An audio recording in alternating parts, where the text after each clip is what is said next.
दोस्तों, अगर आप भी एक माइक्रोसॉफ्ट वर्ड यूजर हो या माइक्रोसॉफ्ट वर्ड को अपने प्रोफेशनल और पर्सनल वर्क के लिए यूज करते हो, तो आज की वीडियो आप सभी के लिए काफी ज्यादा इंपॉर्टेंट होने वाली है। क्योंकि आज की इस वीडियो के अंदर मैं आपको बताने वाला हूं माइक्रोसॉफ्ट वर्ड से रिलेटेड 10 ऐसी ट्रिक्स जो आपके ऑफिस वर्क को या फिर आपके पर्सनल वर्क को काफी ज्यादा इजी कर देंगे।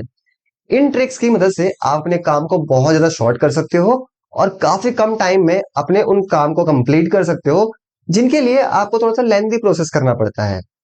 तो एक बात तो क्लियर है कि ये वीडियो आप सभी के लिए काफी ज्यादा इंपॉर्टेंट होने वाली है। तो मेक श्योर कि इस वीडियो का कोई भी पार्ट आप मिस ना करें और इस वीडियो को एंड तक जरूर देखें। और आपसे एक ही रिक्वेस्ट रहेगी कि अगर आपको वीडियो अच्छी लगे तो प्लीज इस वीडियो को एक लाइक करें, ज्यादा से ज्यादा इस वीडियो को शेयर करें, और अगर आप चैनल पर नए हैं तो प्लीज चैनल को सब्सक्राइब करें। तो चलिए बिना देर किए हुए शुरू करते हैं इस वीडियो को और आते हैं अपनी कंप्यूटर स्क्रीन पर। तो इस वीडियो में जो ट्रिक हम लोग सबसे पहले सीखने वाले हैं वो है क्रिएट फॉर्म बॉक्स। आप मेरी स्क्रीन में देख सकते हैं, मैंने यहाँ पे एक फॉर्म बॉक्स क्रिएट करके रखा हुआ है।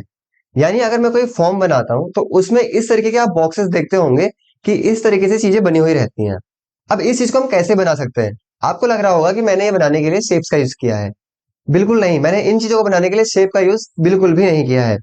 तो इसको बनाने के लिए पहले मुझे इस सेक्शन पे आना पड़ेगा। इसके लिए मैं प्रेस करूंगा यहाँ पे टैब। टैप करते मैं इस लोकेशन पे आ जाता हूँ। अब मुझे यहाँ प्रेस करना है 2610। इतना प्रेस करने के बाद हमें कीबोर्ड से प्रेस करना है ऑल्ट के साथ एक्स। तो जैसे हम ऑल्ट के साथ एक्स करेंगे आप देखोगे ये एक बॉक्स में कन्वर्ट हो जाएगा। अब हमें इसको सेलेक्ट कर लेना होता है और करना होता है कॉपी। कॉपी करने के लिए कंट्रोल सी और उसके बाद हम उसे कर देते हैं पेस्ट। तो अब देखोगे कंट्रोल वी करते अगर मैं जाऊंगा यहाँ पे तो इस तरीके से मल्टीपल बॉक्सेस यहाँ पे क्रिएट होते जाएंगे। और इन बॉक्सेस को बनाने के बाद अगर मैं इसको कॉपी कर लेता हूँ कंट्रोल सी, उसके बाद हम नीचे वाले लाइन पर आ जाते हैं, टैब बटन प्रेस करते हैं, कंट्रोल वी। इस तरीके से आप अपने फॉर्म को क्रिएट कर सकते हो। अगर आपको कोई भी फॉर्म क्रिएट करना होता है तो इस तरीके से आप उसमें फॉर्म बॉक्स लगा सकते हो। अब सेकंड ट्रिक हमारी जो है वो है create form lines. Create form lines में आप देख सकते हो मैंने कुछ इस तरीके से लाइंस यहाँ पे क्रिएट करके रखी हुई हैं। अब मैं चाहता हूं यहाँ पे कि फादर्स नेम पे लाइन बनाना हो, जेंडर पे लाइंस बनानी हो, या एज पे लाइन बनानी हो, या इसी तरीके से और भी चीजें हैं जिनमें मुझे लाइंस बनानी हो, तो वो हम कैसे बना सकते हैं? इसके लिए हमें क्या करना होता है यहाँ पे, हमें यहाँ पे नॉर्मली क्या करना है, हमें इन सभी को कर लेना होता है सेलेक्ट। सेलेक्ट करने के बाद हमें जहां तक वो लाइन चाहिए वहां पे हमें क्लिक करना होता है ऐसे। जब यहाँ पे क्लिक करते हैं ना आप देखोगे इस तरीके से यहाँ पे एक ऑप्शन ऐड हो जाता है। ठीक है, ये आपको ऐड दिख रहा होगा आपको, लेफ्ट टैब। आपको यहाँ पे डबल क्लिक करना होता है। जैसे आप यहाँ पे डबल क्लिक करोगे टैब्स का मेन्यू ओपन होगा। यहां से आपको कौन सी स्टाइल चाहिए, आपको इस तरीके के ऑप्शन चाहिए, आपको इस तरीके के ऑप्शन चाहिए, या फिर आपको इस तरीके का ऑप्शन चाहिए, जो भी आपको चाहिए होता है वहां पे सेलेक्ट कर सकते हो और आपको करना होता है ओके। ओके करने के बाद आप इसको यहाँ पे सेट कर दो और फिर उसको ओके कर दो। ठीक है, आपको इतना करना है। अब यहाँ स्क्रीन में आने के बाद आपको बस कीबोर्ड से प्रेस करना होता है टैब। जैसे आप कीबोर्ड से टैब बटन प्रेस करोगे तो टैब बटन प्रेस करते ही यहाँ पे ये लाइन ऑटोमेटिक क्रिएट हो जाएगी। यानी आपको अपने कीबोर्ड से बार बार ये बटन दबाने की जरूरत नहीं पड़ेगी, बस आपको एक बार टैब बटन प्रेस करना है और यहाँ पे ऑटोमेटिकली आपकी लाइंस जनरेट हो जाएंगी। तो इस तरीके से हम लोग फॉर्म लाइंस क्रिएट कर सकते हैं। आई होप आपको ये भी समझ में आ गया होगा। तो अब हम बात कर लेते हैं तीसरी ट्रिक की, और तीसरे ट्रिक में हम लोग जानने वाले हैं कि जो माइक्रोसॉफ्ट वर्ड हम लोग यूज करते हैं इसमें काफी सारी शॉर्टकट कीज होती है। तो इन सभी शॉर्टकट कीज को अगर हमें एक लिस्ट के तौर पे देखना होता है एक जगह पे, तो वो हम कैसे देख सकते हैं? तो इसके लिए हमें क्या करना होता है, नॉर्मली अपने कीबोर्ड से प्रेस करना होता है ऑल्ट के साथ F8। जैसे हम ये प्रेस करते हैं तो हमारे पास मैक्रोस की एक मेन्यू ओपन होकर आती है। अब यहाँ पे नॉर्मली हमारी मैक्रो की जो मेन्यू होती है वो कुछ इस तरीके से हमें शो होती है। पर अगर हम इस लोकेशन पे जाते हैं तो हमें यहाँ पे चेंज करना होता है इसको वर्ड कमांड पे। अब यहाँ पे आने के बाद हमें सर्च करना होता है लिस्ट। तो जैसे हम यहाँ पे लिस्ट सर्च करते हैं तो यहाँ पे हमें देखने को मिलता है लिस्ट कमांड। हमें यहाँ पे क्लिक करना होता है और हमें यहाँ करना होता है इसको रन। जैसे हम इसको रन करेंगे यहाँ पे इस तरीके से एक ऑप्शन आएगा जहां लिखा रहेगा करंट कीबोर्ड सेटिंग और ऑल वर्ड कमांड। आपको नॉर्मली यहाँ पे कुछ चेंज नहीं करना, करंट कीबोर्ड सेटिंग में रहना है और यहाँ से कर देना है इसको ओके।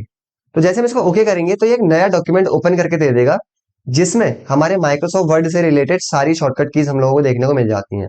आप देखोगे इस तरीके से हमारी सारी शॉर्टकट कीज यहाँ पे एक डॉक्यूमेंट में आ चुकी हैं। कभी भी अगर आपको इनकी नीड पड़े, कोई भी चीज आपको देखनी हो, तो यहाँ से आप वो सारी शॉर्टकट कीज देख सकते हो। क्लियर? ठीक है, अब हम इसको क्लोज कर देते हैं। अब हम बात करते हैं अपनी फोर्थ ट्रिक की। तो वीडियो में जो हमारी फोर्थ ट्रिक है उसमें हम लोग ये समझने वाले हैं कि अगर हम लोगों को अपने फॉन्ट का साइज इंक्रीज और डिक्रीज करना हो तो वो हम कैसे कर सकते हैं। तो जैसे नॉर्मली मैंने यहाँ पे कुछ लिखा हुआ है, ठीक है, मुझे इसी का साइज इंक्रीज और डिक्रीज करना हो, तो उसके लिए पहले मैं यहाँ पे आपको इस तरीके से मेन्यू ऑप्शन शो करता हूँ। जब मैं यहाँ पे साइज इंक्रीज करूंगा तो आप ध्यान यहाँ पर भी देना, ठीक है। साइज इंक्रीज करने का शॉर्टकट की क्या है, कंट्रोल शिफ्ट ग्रेटर देन। तो जैसे हम यहाँ पे प्रेस करेंगे कंट्रोल शिफ्ट और ग्रेटर देन, तो हम अपने फॉन्ट का साइज इंक्रीज कर सकते हैं। तो आप देखोगे यहाँ पे 24, फिर मैं जैसे बढ़ाऊंगा इसको 26, फिर मैं बढ़ाऊंगा तो 28, इस तरह से बढ़ रहा है। इसी का अपोजिट होता है कंट्रोल शिफ्ट लेस देन। जैसे मैं करूंगा यहाँ पे, तो आप देखोगे 26, 24, 22, 20, 18, 16, 14, इस तरीके से साइज छोटा बड़ा हो रहा है। पर अगर मैं ये चाहता हूँ कि वन बाय वन हमारा साइज इंक्रीज हो और वन बाय वन हमारा जो साइज है वो डिक्रीज हो, तो उस बेसिस में आपको कंट्रोल के साथ राइट स्क्वायर ब्रैकेट करना होता है। जैसे आप ये करोगे, आप देखोगे 17, 18, 19, 20, 21, वन बाय वन हमारा साइज इंक्रीज हो रहा होता है। और अगर मैं लेफ्ट स्क्वायर ब्रैकेट करूंगा यहाँ पे, तो आप देखोगे वन बाय वन साइज इसका कम होता है।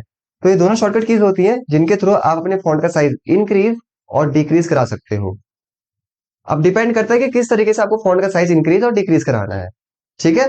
तो आई होप ये क्लियर हो गया होगा आपको। अब हम बात करते हैं अपनी अगली ट्रिक की। तो वीडियो में जो हमारी फिफ्थ ट्रिक है उसमें हम लोग ये जानने वाले हैं कि अगर मान लो हम एमएस वर्ड में काम कर रहे हैं और हमें किसी डॉक्यूमेंट में करंट डेट और करंट टाइम लाना हो, उसके लिए हम क्या प्रेस कर सकते हैं। नॉर्मली हम लोग अपने डॉक्यूमेंट में आ जाते हैं जहां पे हम लोगों को करंट डेट और करंट टाइम लाना होता है। अगर मुझे इसमें लाना है करंट डेट इस लोकेशन पे, तो हम कीबोर्ड से प्रेस करते हैं ऑल्ट शिफ्ट और डी। तो जैसे मैंने ऑल्ट शिफ्ट डी किया, तो जिस डेट में मैं वीडियो को रिकॉर्ड कर रहा हूँ वो डेट यहाँ पे शो हो जाएगी। सिमिलरली जिस टाइम में मैं वीडियो को रिकॉर्ड कर रहा हूँ वो टाइम मुझे चाहिए, तो यहाँ पे हम करेंगे ऑल्ट शिफ्ट एंड टी। तो जैसे हम ये प्रेस करेंगे तो हमारा जो करंट टाइम है वो यहाँ पे अपडेट हो जाएगा। इस तरीके से अगर आप किसी भी एमएस वर्ड के डॉक्यूमेंट में काम कर रहे होंगे कभी और आपको टाइम और डेट चाहिए होगा, तो इस तरीके से आप उसमें इंसर्ट कर सकते हो। तो आई होप आपको ये भी क्लियर हो गया होगा।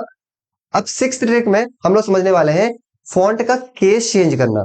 अब फॉन्ट केस से क्या मतलब है हमारा, अभी आप देख सकते हो हमारा जो फॉन्ट यहाँ पे है वो सेंटेंस केस में है। सेंटेंस केस का मतलब क्या होता है कि किसी भी लाइन का फर्स्ट लेटर कैपिटल होगा और बाकी सारे लेटर्स जो होंगे वो स्मॉल में होंगे, फिर फुल स्टॉप के बाद पहला कैरेक्टर कैपिटल होगा, फिर सभी स्मॉल में होंगे। अब ये उसी फॉर्मेट में है। अगर मैं चाहता हूँ मेरे सारे फॉन्ट्स कैपिटल में हो जाए या सारे फॉन्ट स्मॉल लेटर्स में हो जाए, तो उसके लिए आप क्या कर सकते हो, उसके लिए आपको पर्टिकुलरली अपना टेक्स्ट सेलेक्ट कर लेना होता है, फिर कीबोर्ड से प्रेस करना होता है शिफ्ट के साथ F3। तो जैसे मैंने कीबोर्ड से शिफ्ट के साथ F3 प्रेस किया, तो आप देखोगे आपका पूरा टेक्स्ट कैपिटल लेटर में हो गया। वही मैं शिफ्ट के साथ अगेन F3 प्रेस करता हूँ तो सब कुछ स्मॉल लेटर्स में हो जाएगा। अगेन मैं शिफ्ट के साथ F3 प्रेस करता हूँ तो ये सेंटेंस केस में हो जाएगा। तो अगर आपको फॉन्ट का केस चेंज करना होता है ना, तो आपको कीबोर्ड से प्रेस करना होता है शिफ्ट के साथ F3। क्लियर, चलिए आगे बढ़ते हैं। तो सेवेंथ ट्रिक में हम लोग ये समझने वाले हैं कि अगर हमारे पास कोई रॉ डेटा हो, कुछ इस तरीके से हमारे पास एक डेटा है और हमें उसको टेबल में कन्वर्ट करना हो, ठीक है। तो अगर हमको इसे टेबल में कन्वर्ट करना है तो हम कैसे कन्वर्ट कर सकते हैं। नॉर्मली हम लोगों ने देखा कैसे लिखा है, टेक्स्ट नेम लिखा है उसका एक कॉमा लगाया है, जेंडर लिखा है फिर एक कॉमा लगाया है, एज लिखा है कॉमा लगाया है, फिर डेजिग्नेशन लिखा है। इसका मतलब हम लोगों ने हर वैल्यू के बाद कॉमा लगाया है। तो कॉमा का मतलब वो समझ जाएगा यहाँ पे हमारा एमएस वर्ड कि हमें कॉलम चाहिए। तो हमें इसके लिए क्या करना है, हमें कीबोर्ड से प्रेस करना है ऑल्ट एन टी आई। जैसे हम लोग ये कीज प्रेस करेंगे ना, तो आप देखोगे हमारा जो डेटा होगा वो पूरा का पूरा टेबल में कन्वर्ट हो जाएगा, ठीक है। तो कभी भी अगर आपको किसी भी रॉ डेटा को टेबल में कन्वर्ट करना है, तो आपको पहले उसके लिए स्पेसिफिक वैल्यू देनी पड़ती है। हमने स्पेसिफिक वैल्यू क्या दी थी, कॉमा दी थी कि कॉमा के बेसिस पे हमारा टेक्स्ट डिवाइड हो रहा है, तो उसने उसी अकॉर्डिंगली यहाँ पे डेटा को प्रिपेयर कर लिया। अब मान लो कि हमारे पास टेबल है और हमें उस टेबल के डेटा को नॉर्मल टेक्स्ट में कन्वर्ट करना है, तो उसके लिए हम क्या प्रेस करेंगे, हम प्रेस करेंगे ऑल्ट जे एल वी। जैसे हमें प्रेस करेंगे हमारे सामने में इस तरह से आ जाएगा जहां लिखा रहेगा कन्वर्ट टेबल टू टेक्स्ट।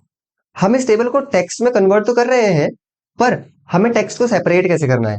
हमें टेक्स्ट के बीच में पैराग्राफ मार्क देना है, या हमें टेक्स्ट के बीच में टैब देना है, या टेक्स्ट के बीच में कॉमा देना है, या कोई स्पेसिफिक वैल्यू हम लोगों को देनी होती है, तो हम यहाँ पर भी वो चीज डाल सकते हैं। तो जैसे मान लो मैं यहाँ पे आके स्पेसिफिक में कोई वैल्यू डाल देता हूँ, यहाँ मैं डाल देता हूँ हाइफन। तो जैसे मैंने यहाँ पे हाइफन डाला और इसमें मैंने ओके किया, तो आप देखोगे हमारा टेक्स्ट यहाँ पे डिवाइड हो चुका है।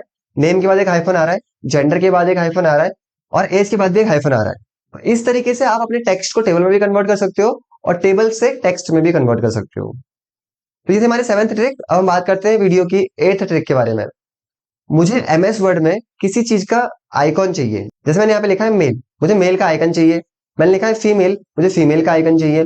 कॉल लिखा है तो कॉल का आइकन चाहिए, ईमेल लिखा है तो ईमेल का आइकन चाहिए। तो हम लोग एमएस वर्ड में इजीली आइकन्स ला सकते हैं, और लेकिन उनके लिए हमारे पास कुछ कोड्स होने चाहिए। जैसे अगर मुझे मेल का आइकन चाहिए तो मेल के आइकन को लाने के लिए मेरे पास एक कोड होना चाहिए, जो कि मैंने यहाँ पे लिखा है 1F6B9। अगर मैं ये कोड लिखता हूँ और उसके बाद मैं कीबोर्ड से प्रेस करता हूँ ऑल्ट के साथ एक्स, तो जैसे मैं ये प्रेस करूंगा तो देखोगे ये मेल के आइकन में कन्वर्ट हो चुका है। तो इसके लिए हमें क्या प्रेस करना है, हमें इसके लिए प्रेस करना है 1F6B और 9, यह हमें प्रेस करना है। जैसे हम ऑल्ट प्लस एक्स करेंगे वो मेल में कन्वर्ट हो जाएगा। इसी तरीके से हमने यहाँ लिखा है 1F6BA, अगर मैं करूंगा ऑल्ट के साथ एक्स तो ये फीमेल वाले आइकन में कन्वर्ट हो जाएगा। वही हम लिखते हैं अगर 2706 और फिर करते हैं ऑल्ट एक्स, तो ये कॉल के आइकन में कन्वर्ट हो जाएगा। इसी तरीके से 2709 और ऑल्ट प्लस एक्स करते हैं तो ये हमारे ईमेल के आइकन में कन्वर्ट हो जाएगा। इसी तरीके से और भी आइकन्स होते हैं और उन सभी के लिए अलग अलग कोड्स होते हैं। ये कुछ बेसिक आइकॉन्स होते हैं जो मेनली यूज होते हैं एमएस वर्ड में, तो वो मैंने आपको यहाँ पे समझा दिया है।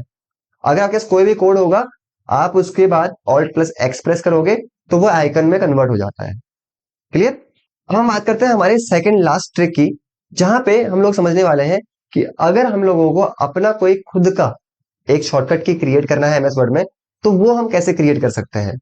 कई बार देखो हमारे पास काफी सारी शॉर्टकट कीज होती है, पर अगर हम चाहते हैं कि हमारी एक कमांड है और उस कमांड को यूज करने के लिए मुझे खुद की एक शॉर्टकट की चाहिए, तो वो हम कैसे क्रिएट करेंगे। उसके लिए सिंपली हम लोगों को जाना होता है फाइल ऑप्शन में, उसके बाद हमें जाना होता है ऑप्शंस में। ऑप्शंस में जाने के बाद हमें यहाँ जाना होता है कस्टमाइज रिबन वाले ऑप्शन में। यहाँ पे आने के बाद अब हमें क्या प्रेस करना होता है यहाँ से, अब हमें यहाँ देखना होता है नीचे एक ऑप्शन दिखता है जहां लिखा रहता है कीबोर्ड शॉर्टकट। हमें यहाँ कस्टमाइज में क्लिक करना होता है। ठीक है, कस्टमाइज में क्लिक करने के बाद आपके सामने में इस तरह से ऑप्शन आएगा कैटेगरीज का, और यहाँ आएगा कमांड का ऑप्शन। तो यहाँ से मुझे कैटेगरी चाहिए इंसर्ट टाइप की, और उसके बाद हमें कमांड क्या चाहिए, कमांड सपोज हमें चाहिए इंसर्ट चार्ट की। ठीक है, मैंने इंसर्ट चार्ट ले लिया। और उसके बाद आप शॉर्टकट की क्या प्रेस करना चाहते हो। करंट शॉर्टकट की में कोई भी शॉर्टकट की नहीं है इसकी, आप क्या शॉर्टकट की प्रेस करना चाह रहे हो वह बना सकते हो यहाँ से। तो चार्ट बनाने के लिए मैं यहाँ पे करता हूँ कंट्रोल शिफ्ट और क्यू कर देता हूँ। जो कंट्रोल शिफ्ट क्यू करूंगा और अगर इसको मैं कर दूंगा असाइन, फिर मैं करता हूँ क्लोज, और यहां से मैं कर देता हूँ इसको ओके। तो अब जब भी मैं एमएस वर्ड के डॉक्यूमेंट में कंट्रोल शिफ्ट क्यू प्रेस करूंगा तो मेरे सामने में इस तरीके से चार्ट का जो कमांड है ना वो ओपन होके आ जाएगा। यानी इसके थ्रू मैं चार्ट को जनरेट कर सकता हूँ। तो इस तरीके से आप कोई भी शॉर्टकट की असाइन कर सकते हो एमएस वर्ड में, और उसे कोई भी कमांड लगा सकते हो। ये बहुत ही यूजफुल होता है और बहुत ही सिंपल भी होता है। तो आई होप आपको ये समझ में आ गया होगा। तो चलिए इसके बाद अब हम बात करते हैं हमारी आखिरी ट्रिक की, जिसमें हम लोग ये समझने वाले हैं कि हम लोग एमएस वर्ड के अंदर कैसे कैलकुलेशन कर सकते हैं फॉर्मूलाज की हेल्प से। बहुत ही सिंपल है, आपके पास माइक्रोसॉफ्ट वर्ड में टेबल बनी हुई होनी चाहिए। तो मैंने जो डेटा बना के रखा है ना, ये एक टेबल में ही बना के रखा हुआ है। आप देख सकते हो इस तरीके से यहाँ पे एक टेबल डिजाइन का ऑप्शन भी खुल रहा है हमारे पास, जैसे हम टेबल को डिजाइन भी दे सकते हैं। अब नॉर्मली हम लोगों को कैलकुलेशन करने के लिए उस लोकेशन पे क्लिक करना होता है जहां पे हमें आंसर चाहिए। उसके बाद हमें कीबोर्ड से करना होता है ऑल्ट जेएल, और उसके बाद हमें प्रेस करना होता है यूएल। जब हम ये कीज प्रेस करते हैं तो हमारे सामने में कुछ इस तरीके से फॉर्मूला का सेक्शन ओपन होकर आ जाता है। यहाँ देख सकते हो लिखा आ रहा है ऑटोमेटिकली इक्वल सम अबव, यानी ये क्या करेगा, ये अबव की सारी वैल्यूज को सम करने वाला है। जैसे ही मैं यहाँ पे इसको ओके कर दूंगा तो आप देख सकते हो इस तरीके से ये टोटल कर सकता है। हमने क्या प्रेस किया, हमने यहाँ प्रेस किया ऑल्ट जेएल, फिर हमने प्रेस किया यूएल। अब इतना करते हैं हमारे सामने में इस तरीके से ऑप्शन आ गया। तो इस तरीके से ना आप चीजों को अप्लाई कर सकते हो। आपको नंबर का फॉर्मेट क्या चाहिए, परसेंटेज में वैल्यू चाहिए या फिर आपको करेंसी में वैल्यू चाहिए होती है, तो वो सारी चीजें आप इस तरीके से इसमें अप्लाई कर सकते हो। अगर आपको ये चीजें रखनी होती है तो आप ये कर सकते हो, अदरवाइज नॉर्मली वो रहेगा। जैसे मैंने करेंसी लगाया, आप देख सकते हो उसके आगे करेंसी भी लग चुकी है। तो इस तरीके से हम कैलकुलेशन भी कर सकते हैं। तो ये एक बेसिक सी ट्रिक थी जो as a MS Word user आपको पता होनी चाहिए। तो आई होप कि दोस्तों आपको ये सारे ट्रिक्स समझ में आ गए होंगे। दोस्तों अगर आपको अभी भी इन ट्रिक से रिलेटेड कोई भी डाउट हो तो आप कमेंट बॉक्स में बता सकते हो। दोस्तों अगर आपको वीडियो अच्छी लगी हो तो प्लीज इस वीडियो को एक लाइक करें, ज्यादा से ज्यादा इस वीडियो को शेयर करें, और अगर आप चैनल में नए हैं तो प्लीज चैनल को सब्सक्राइब करें। मिलते हैं इसी तरीके की एक अमेजिंग वीडियो के साथ नेक्स्ट वीडियो में। तब तक के लिए बाय बाय, थैंक यू।